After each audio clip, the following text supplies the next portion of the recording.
The air in the grand hall was so thick you could almost taste it. It wasn't just air. It was a heavy, potent cocktail of history, money, and expectation. The Vienna Konzerthaus, a place where the ghosts of musical legends were said to wander the gilded corridors, was packed.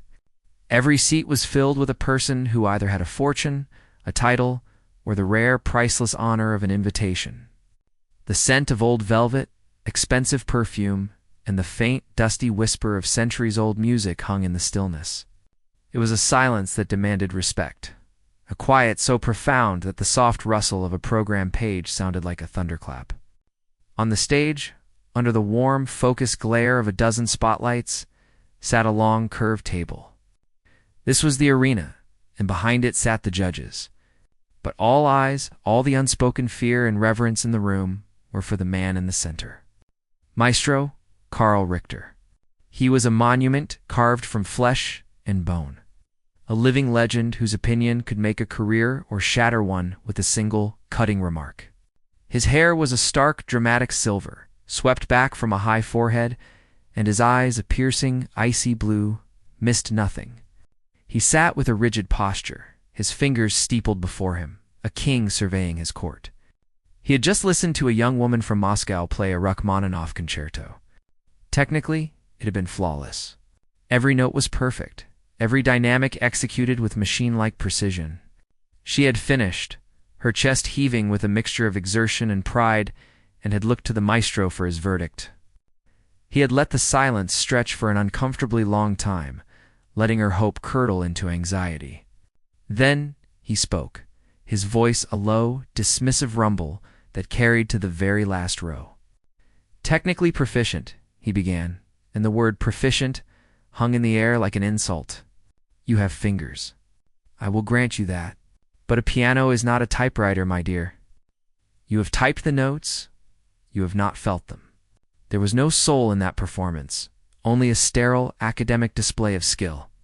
It was an autopsy of a masterpiece, not a resurrection. A collective, almost inaudible gasp rippled through the audience. The young woman's face, which had been flushed with pride, went pale. She gave a jerky, tearful nod and fled the stage. The sound of her hurried footsteps swallowed by the vast, unforgiving space. The maestro didn't watch her go. He was already looking at his list, his pen tapping in impatient rhythm on the polished wood, ready for the next victim. The atmosphere was now colder, more tense than ever. The audience members, who had been chatting politely before, now sat in rigid silence, their own hearts pounding in sympathy for the humiliated performer, in fear for the one to come. This was the master class they had all come for, a rare public glimpse into the uncompromising mind of a genius. It was thrilling, but it was also brutal. The announcer, a nervous man in a tight tuxedo, stepped back to the microphone. He cleared his throat, the sound amplified and jarring in the quiet. And now, he began, his voice a little too high, we welcome to the stage Leo Jensen. Murmur went through the crowd. It wasn't a name anyone recognized. It didn't come from a famous conservatory in Paris or Moscow or New York. It was a simple, solid name. From the back of the grand hall, a figure began to make his way down the central aisle. He was a stark contrast to the opulence around him. He was young, maybe 25 or 26, with a kind face and hair that was a little too long, falling into his eyes. He wasn't wearing a tailored suit or a formal tuxedo. He wore a simple dark green sweater that looked soft and well-worn, and a pair of clean but faded jeans. On his feet were a pair of simple, unbranded sneakers. He looked less like a world-class musician and more like a university student on his way to the library. He moved with a certain awkwardness, his shoulders slightly hunched, as if he were trying to make himself smaller. He clutched a few pieces of paper in his hand, not in a sleek leather folder, but held together by a simple metal paperclip. The pages were dog-eared, their edges soft from being handled countless times. As he walked, people stared. A woman in a diamond necklace leaned over to her companion and whispered behind her gloved hand. A man with a monocle raised a skeptical eyebrow. They saw the clothes, the simple bearing, the tattered sheet music, and they had already made their judgment. This was the sacrificial lamb the amateur brought in for the maestro to slaughter for their entertainment. Leo could feel their eyes on him, 100 heavy, judgmental stares. His heart hammered against his ribs, a frantic drumbeat in a cathedral of silence. He had dreamed of this moment for years, of playing in this very hall, but in his dreams, he had always felt worthy. Now, walking down that aisle, he felt like an imposter. He felt like a child who had wandered into a black-tie dinner party. He kept his eyes fixed on the stage, on the single grand piano that sat like a dark, gleaming beast in the center of the lights. It was the only thing that mattered. The whispers, the stares, the suffocating pressure of the room had all faded away as he focused on that piano. He finally reached the stage and climbed the 3 shallow steps, his footsteps sounding loud and clumsy in the silence. He walked to the piano and gave a small, awkward bow to the judges, his eyes briefly meeting the maestro's. The maestro's gaze was like ice. There was no curiosity, no welcome, only a cold, immediate assessment. He looked Leo up and down, from his messy hair to his simple shoes, and a flicker of something that looked like disgust crossed his features before his face returned to its mask of stern indifference. Leo sat on the bench, its polished wood cold and hard beneath him. He carefully placed his dog-eared pages on the music stand. The paperclip glinted in the spotlight. The silence in the hall was now absolute. It was a heavy, waiting thing. The maestro leaned forward slightly, his silver hair catching the light. He didn't introduce himself or offer any words of encouragement. He simply held the young man in his gaze, letting the pressure build. Then he spoke, his voice dripping with a condescension so thick it was almost a physical substance.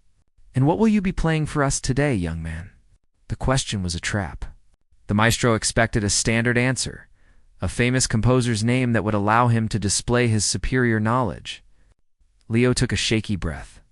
He could feel his palms sweating, and he wiped them discreetly on his jeans. He looked up, not at the intimidating maestro, but at the keys of the piano, his truest friends in the world. He found his voice, quiet but clear, a small sound in the enormous room.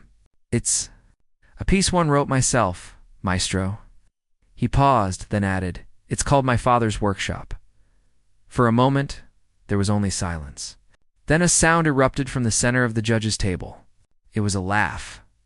Not a warm chuckle or a polite giggle, but a short, sharp, incredulous bark of a laugh. It was a cruel, ugly sound that echoed in the sacred space. Shattering the silence like a stone through a stained glass window, Maestro Richter threw his head back and laughed, a genuine, mocking laugh of disbelief. He turned to the other judges, his eyes wide with theatrical amusement, as if to say, "Can you believe this?" The crowd, unsure of how to react, let out a nervous titter. They were following the maestro's lead. Humiliation, hot and sharp, washed over Leo. He felt his face flush crimson. He had expected criticism, even harsh judgment, but he had not expected to be laughed at. He felt small and foolish, simple boy from a small town who had dared to bring his heart's offering to a court of cold, hard gods. But as the laughter subsided and the maestro looked back at him, a smirk still playing on his lips, something else stirred inside Leo. It was a tiny, flickering spark of defiance. He had come here to share his music, his story. He would not let them take that away from him. He took another breath, this one deeper and steadier than the last. He closed his eyes for a moment, shutting out the maestro's mocking face, the judgmental crowd, and the entire gilded, intimidating cage. He saw only his father's workshop, smelled the sawdust and varnish, and remembered the love that had inspired every single note. He placed his fingers on the keys, ready to begin. The silence that followed the maestro's cruel laugh was heavier than before. It was no longer a silence of respect, but a silence of anticipation, a hungry, bloodthirsty quiet. The audience leaned forward in their velvet seats, their faces, illuminated by the soft stage lights, a sea of smug smiles and knowing glances. They were here for the theater, and the show was about to begin.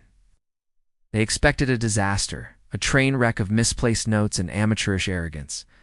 They were ready to be entertained by the failure of the young man in the simple sweater. Maestro. Richter settled back in his plush chair, a predator who had just cornered his prey. He steepled his fingers, his icy blue eyes glinting with a mixture of amusement and contempt. To him, this young man was everything that was wrong with the modern world. He was a product of a generation that believed feelings were a substitute for skill, that a simple story could stand in the place of a lifetime of rigorous discipline. The idea that this boy with his dog-eared paper and his casual clothes could compose something worthy of this hall was not just arrogant, it was an insult. It was an insult to Bach, to Mozart, to Beethoven, to every master who had bled and sacrificed for their art. He was ready to dismiss him, to deliver another cutting remark that would send him scurrying back to his simple life. But Leo did not scurry. He sat at the piano, his back to the crowd, a solitary figure in a pool of light. For a long moment, he did nothing. He just let his fingers rest on the cool, smooth ivory of the keys. He could feel the vibration of the hall, the collective weight of hundreds of judgmental stares pressing down on him. He could still hear the echo of the maestro's laugh, a sound that tried to claw away at his confidence. But beneath it all, he could hear something else. He could hear the memory of a deeper, kinder sound. He could hear the rhythmic scrape of a plane against wood, the gentle shee of sawdust being swept into a pile, the low, contented hum his father used to make when he was lost in his work. He took a slow, deep breath, and the world began to fade away. The gilded hall, the sneering maestro, the impatient crowd, it all receded, like a tide pulling back from the shore. In its place, a new world began to form in his mind's eye. He saw a small, cluttered workshop, sunlight streaming through a dusty window, illuminating a million dancing dust motes. He smelled the sharp, clean scent of sawdust and the sweet, honey-like aroma of wood stain. He was no longer Leo Jensen, the terrified contestant on a stage in Vienna. He was a little boy again, sitting on a high stool in the corner, swinging his legs and watching his father create magic out of raw, stubborn wood. And then he began to play. The first notes were simple, almost childishly so. It was a single, clear melody played in the middle register of the piano. It was not loud or dramatic. It was quiet, hesitant, like a question being asked for the first time. The sound was clean and pure, like a single drop of water falling into a still pond. A few people in the audience exchanged a look. This was it. This was the simple, amateurish mess they had been waiting for. The maestro's smirk widened. It heard 1,000 beginners play melodies just like this. They were the building blocks of music, but they were not music itself. He picked up his pen, ready to make a note on his pad. Trite, melodramatic, lacks any formal structure. But as he went to write, his hand froze in midair. There was something happening underneath the melody. It was subtle, almost imperceptible. In the left hand, a simple rhythm had begun to form. It wasn't a complex accompaniment. It was just 2 notes, alternating back and forth. But the rhythm was not a standard one. It was uneven, syncopated. It was the sound of a hammer tapping, not in a perfect metronome-like beat, but in the steady, unhurried rhythm of a craftsman at work. Tap, tap. Pause. Tap, tap. It was the sound of his father, measuring twice and cutting once. The maestro's eyebrows furrowed slightly. He leaned forward, his analytical mind trying to process what he was hearing. It was still simple, yes, but it was not stupid. There was an intentionality to it, a deliberate and specific storytelling that was beginning to unfold.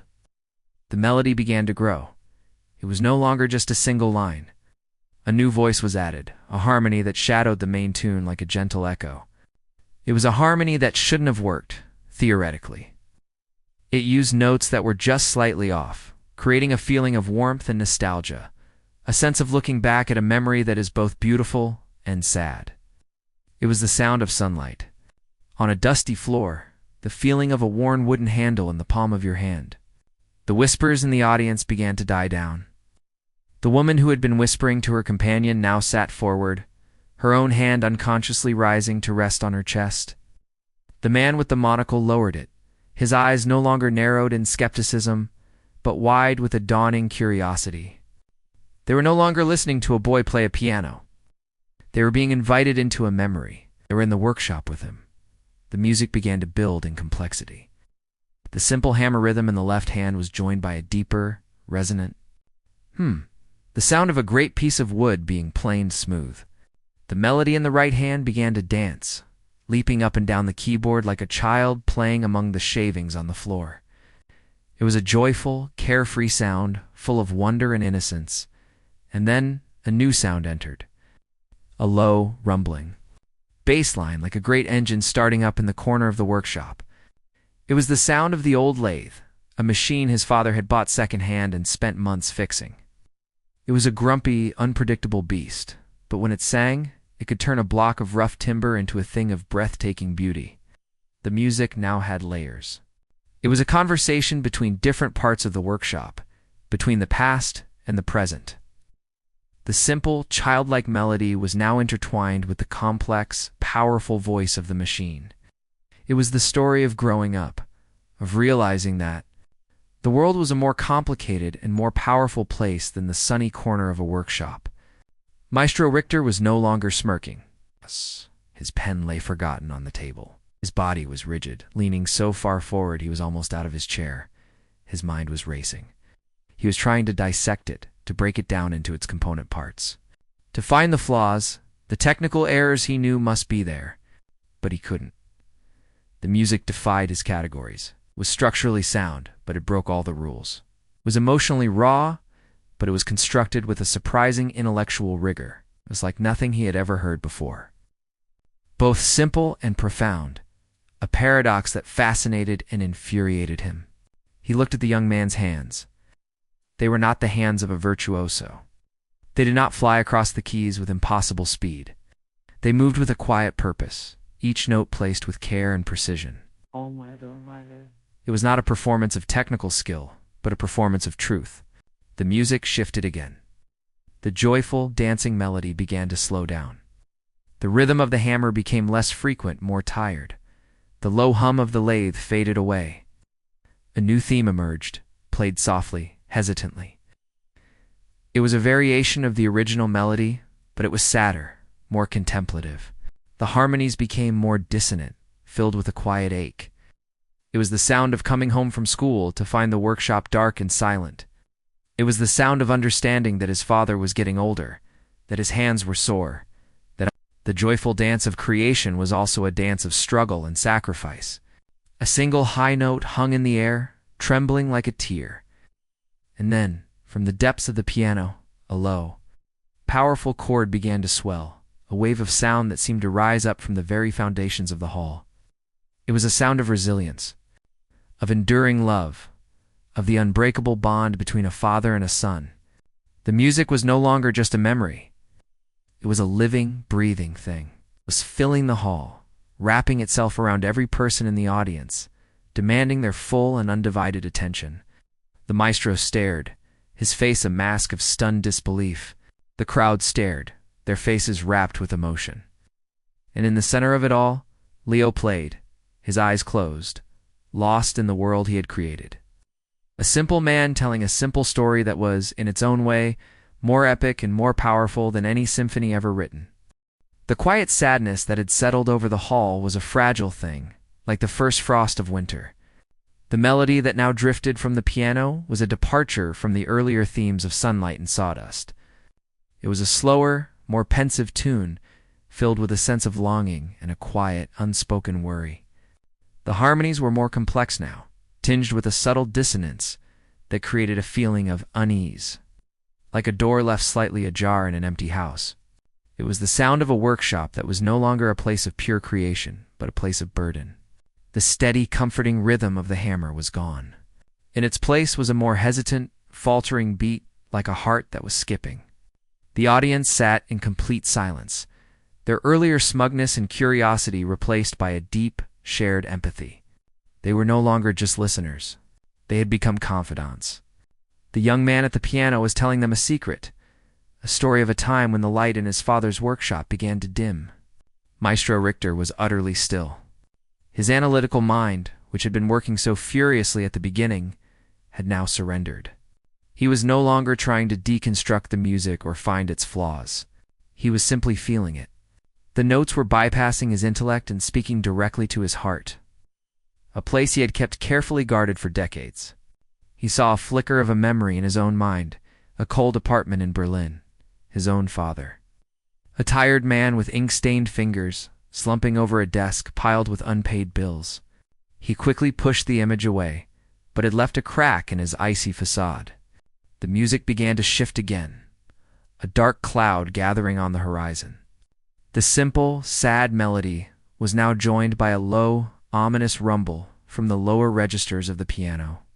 It was a sound of approaching trouble, a deep, anxious hum that vibrated through the floorboards and up into the soles of the audience's shoes.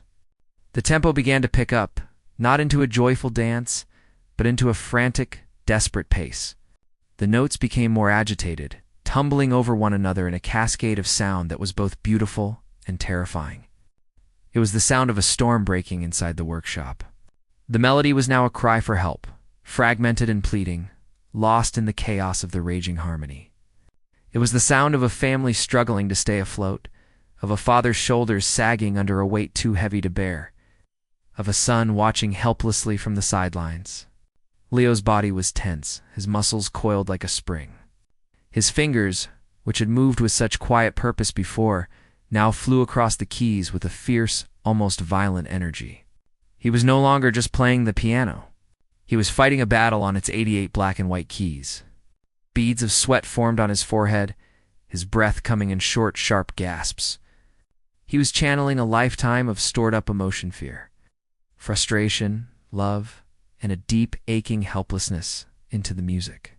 The audience was transfixed, their faces pale in the dim light. A woman in the third row dabbed at her eyes with a lace handkerchief. A strong-jawed man in a tailored suit sat with his mouth slightly agape, his own forgotten struggles echoing in the torrent of sound. They were all in that workshop with him, feeling the cold draft of poverty, hearing the worried whispers in the dead of night, seeing the flicker of doubt in a father's once confident eyes. This was the heart of the piece, the raw, ugly truth that lay beneath the nostalgic surface. And then, just as the chaos reached its peak, a sound of pure, unadulterated crisis ripped through the hall. It was a series of crashing, dissonant chords, so jarring and unexpected that several people in the audience physically flinched. It was the sound of a door slamming, of a tool breaking, of a final, desperate demand from a creditor. It was the sound of hitting rock bottom. And then, as suddenly as it had begun, the storm stopped. The crashing chords faded away, leaving a single, hanging note in the air, a high, thin, trembling sound, like a lone candle flickering in a vast, dark room. It was the sound of utter exhaustion, of a moment of complete and total surrender. The silence that followed was the most profound yet. It was a sacred, heartbroken silence. In that silence, every person in the hall was holding their breath, their own hearts aching in sympathy. Maestro Richter felt a lump form in his throat, an unfamiliar and unwelcome sensation. He had spent his entire life pursuing a perfect, idealized form of beauty, a beauty that was clean, structured, and controlled. But this was messy, painful, and devastatingly real, and it was more beautiful than anything he had ever heard. From the depths of that silence, a new sound began to emerge. It was the softest of melodies, so quiet it was almost imperceptible at first. It was a simple, repeating pattern of 3 notes, played gently in the middle of the piano. It was hesitant at first, but with each repetition, it grew a little stronger, a little more confident. It was the sound of a hand reaching out in the darkness, the sound of a quiet word of encouragement, the sound of a son's love. It was the sound of hope, not as a grand, triumphant idea, but as a small, stubborn, and incredibly resilient thing. This new melody began to weave itself into the fabric of the music. It was not trying to erase the sadness or the struggle. Instead, it embraced them. The sad theme from earlier returned. But now it was harmonized with the new hopeful melody, creating a sound that was not just sad, but profoundly beautiful. It was the sound of acceptance, of finding strength, not in spite of hardship, but because of it. The music began to swell again, but this time it was different. It was not the chaotic, desperate swell of the storm, but a powerful, rising tide of sound. It was the sound of the father, battered but not broken, picking up his tools and returning to his workbench. It was the sound of a family, having faced the worst, finding a way to move forward, Together, the melody soared, carried on a wave of rich, complex harmonies that filled the hall with a feeling of hard-won peace. Leo's shoulders, which had been so tense, began to relax. A small, peaceful smile touched his lips. He was no longer fighting the memory. He had made peace with it. He was channeling the immense, quiet strength of his father. The man who could take a splintered, broken piece of wood and, with patience and love, turn it into something strong and beautiful. The maestro watched, his eyes wide with a dawning, humbling awe. He was witnessing a kind of magic he hadn't known existed. It was the magic of transformation, of turning pain into beauty, of finding the universal in the deeply personal. He saw the young man at the piano not as an amateur, but as a master storyteller, true artist who understood that the most powerful music doesn't just come from the fingers, but from the soul. The music was building towards its final breathtaking climax. A wave of sound so full of love and resilience that it seemed to lift everyone in the room out of their seats. The entire audience was leaning forward, their faces turned towards the stage, their hearts beating in time with the powerful, triumphant rhythm of a man who had faced the darkness and had chosen to create light.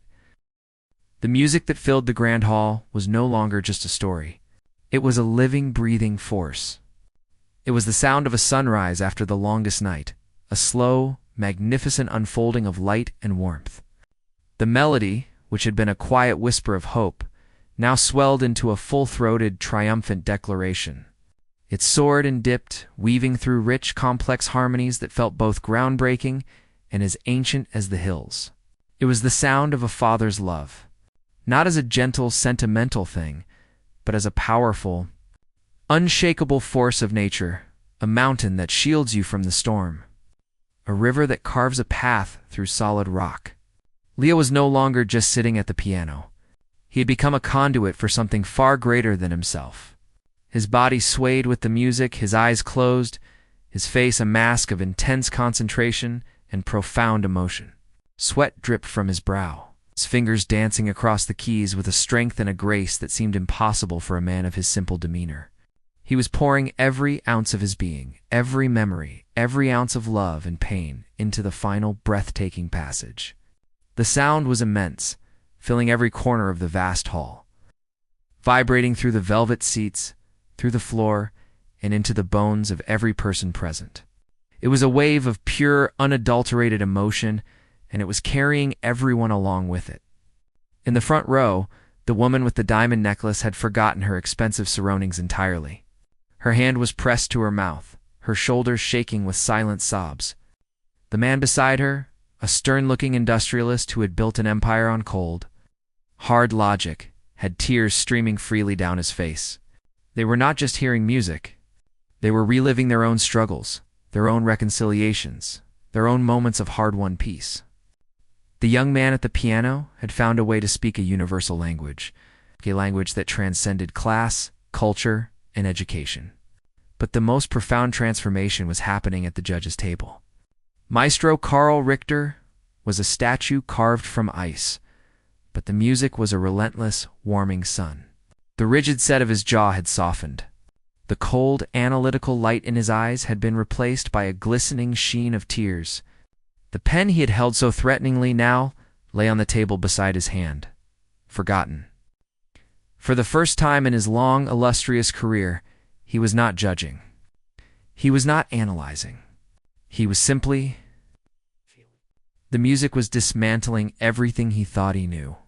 It was tearing down the walls he had built around his heart, walls made of tradition, of theory, of an unwavering belief that true beauty could only be found in perfection. This music was not perfect.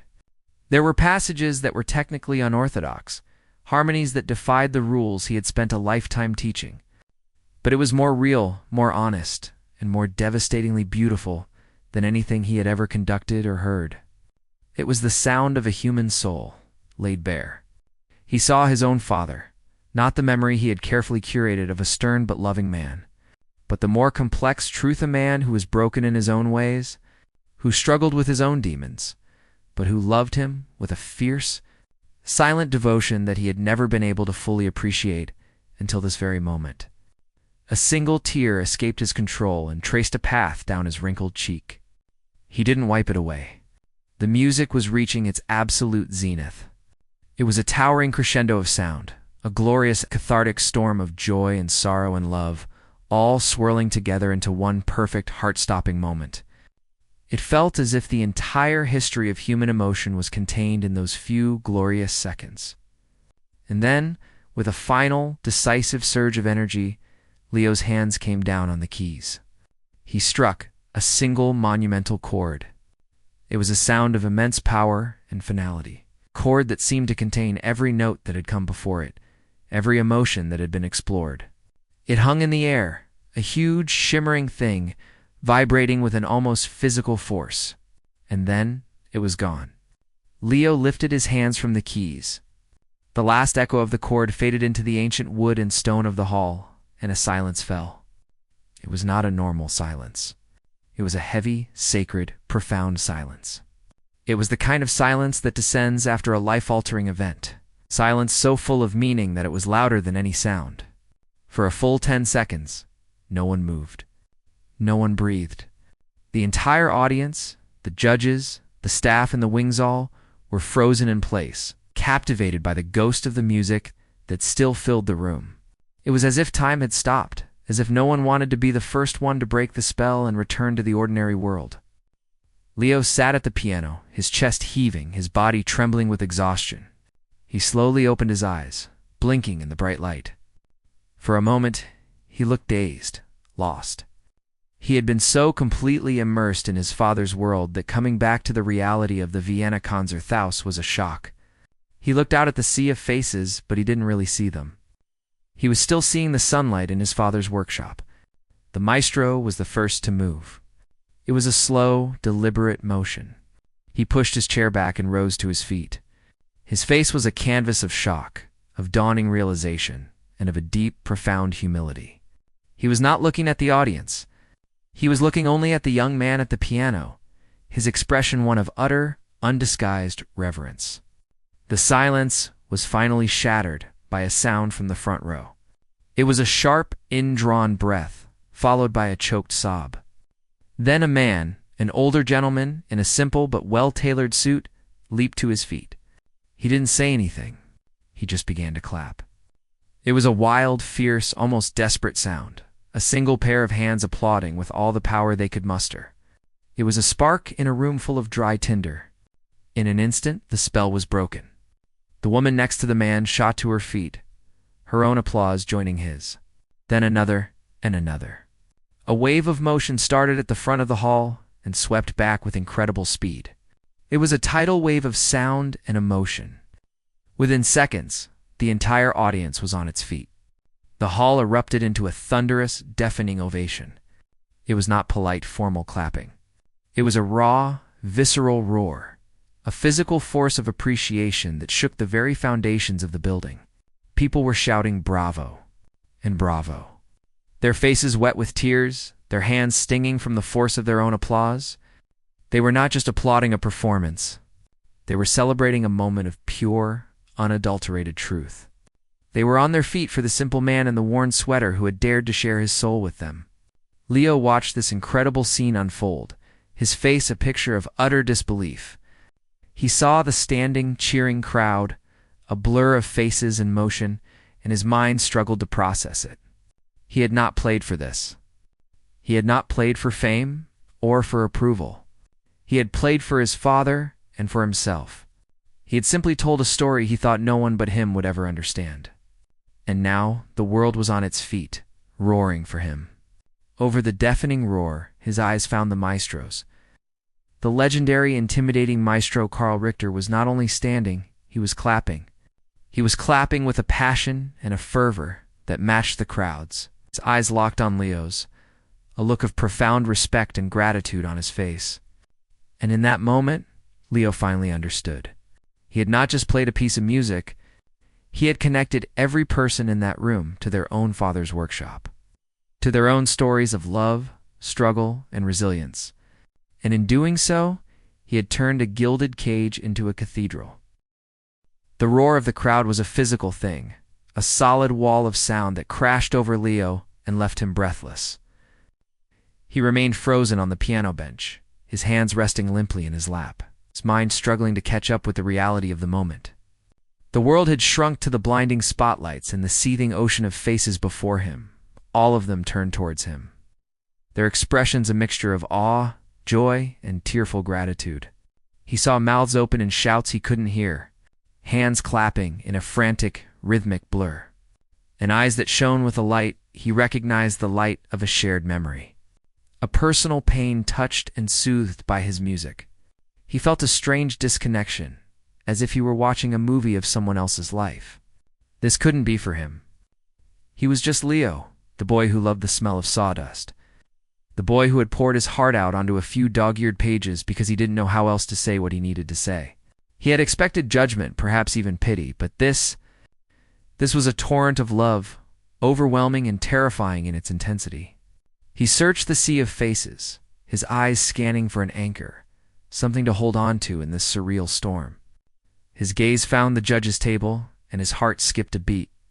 Maestro Karl Richter was standing. It was not the polite, perfunctory standing of a bored official. He was ramrod straight, his hands clapping with a fierce, unwavering rhythm that was in perfect sync with the crowd. His face, which had been a mask of contempt just minutes before, was now an open book of raw emotion. There were tears on his cheeks, unashamed and glistening in the stage lights. His eyes were fixed on Leo, and in them, Leo saw not just respect, but a kind of profound, humbling reverence. The sight of the great maestro, the titan of classical music, standing and applauding him, was the one thing that began to pierce through Leo's days. It made the moment real. The applause began to subside slightly, not from a lack of enthusiasm, but from a shift in focus. The crowd sensed that something else was about to happen. All eyes turned from the young man at the piano to the old man at the table. The maestro slowly lowered his hands, and a hush, deeper and more expectant than any before, fell over the hall. He moved from behind the judge's table, his steps slow and deliberate. He walked around the side of the stage, his figure a stark silhouette against the red velvet curtains. He did not head for the wings. He headed for the piano. He walked onto the stage itself, crossing the sacred space between the judge and the judged. A space no one could remember him ever crossing before. The audience watched, holding its collective breath. This was uncharted territory. He stopped beside Leo, not looking at him yet, but turning to face the audience. To the microphone that stood at the center of the stage, he placed a hand on its cool metal surface, as if to steady himself. He stood there for a long moment, his head bowed, gathering his thoughts. The hall was so quiet, you could hear the hum of the lights. Then he looked up, and his voice, when it came, was not the booming, confident command they all knew. It was quieter, rougher, thick with an emotion he made no attempt to hide. I was wrong. The three words hung in the air, simple and devastating in their power. A murmur went through the crowd. He continued, his eyes scanning the faces before him. I have sat in that chair for 40 years. 40 years. I have listened to thousands of musicians. Some were good, some were great, some were forgettable. I have developed an ear for what is correct, what is precise, what is perfect. I have spent my life in the pursuit of a flawless ideal. He paused, a sad, self-deprecating smile touching his lips. And in doing so, I have become a fool. An arrogant, deaf fool. He turned his head and looked down at Leo, who stared up at him, his own eyes wide with disbelief. When this young man told me he was going to play his own composition, I laughed. He said the word laughed with a deep, palpable shame. I laughed because I heard a title, My Father's Workshop, and I saw a young man in a simple sweater, and I thought I knew what I was about to hear. I thought I was about to hear a naive, amateurish attempt at art. I was not just wrong, I was an insult. To him, and to the very meaning of music itself. He turned back to the microphone, his voice growing stronger, filled with a newfound passion. What we just heard was not a composition. It was a life. It was the sound of hands that have known work, the smell of wood that has known the sun, the feeling of a love that asks for nothing and gives everything. That young man did not just play notes. He opened a door and invited us into his soul. He showed us that true perfection is not about playing the right notes. It is about telling the truth. The audience was completely captivated. People were leaning forward, hanging on his every word. This was more than an apology. It was a confession, a public renunciation of a lifetime of pride. I have spent my life teaching students how to play the music of the great masters, the maestro said, his voice now trembling slightly.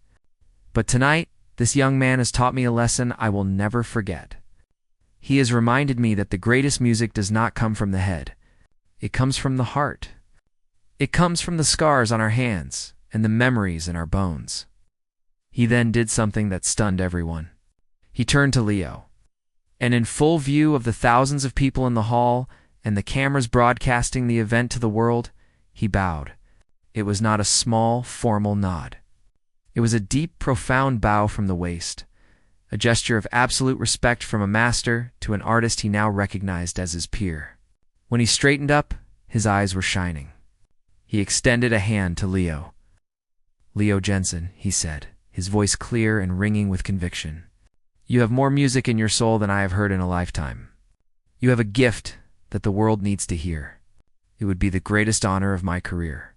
It would be the privilege of my life, if you would allow me to help you share it." A gasp swept through the hall.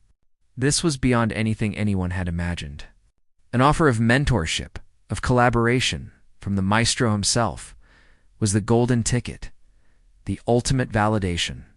Leo stared at the outstretched hand, then up at the maestro's face. He saw no pity, no condescension. He saw only sincerity, humility, and a deep artistic hunger. He thought of his father, a man who had always believed in him, even when he didn't believe in himself. He thought of the quiet workshop, the smell of sawdust, the feeling of his father's proud hand on his shoulder. And he knew what his father would want him to do. He reached out and took the maestro's hand. It was a firm, strong grip. The moment their hands met, the hall erupted again. This time, the applause was different. It was not just for Leo, and it was not just for the maestro. It was for them both. It was for this beautiful, impossible moment of connection, for the triumph of truth over pride. For the reminder that the most powerful things in life are often the simplest. The maestro helped Leo to his feet. They stood there, side by side, the old master and the young artist, the renowned maestro and the simple man. The labels no longer mattered. Under the bright, unforgiving lights of the stage, they were just two people, bound by a shared love for the raw, honest, and transcendent power of music. And as the crowd roared its approval, Leo Jensen, the boy from the workshop, finally felt like he was home.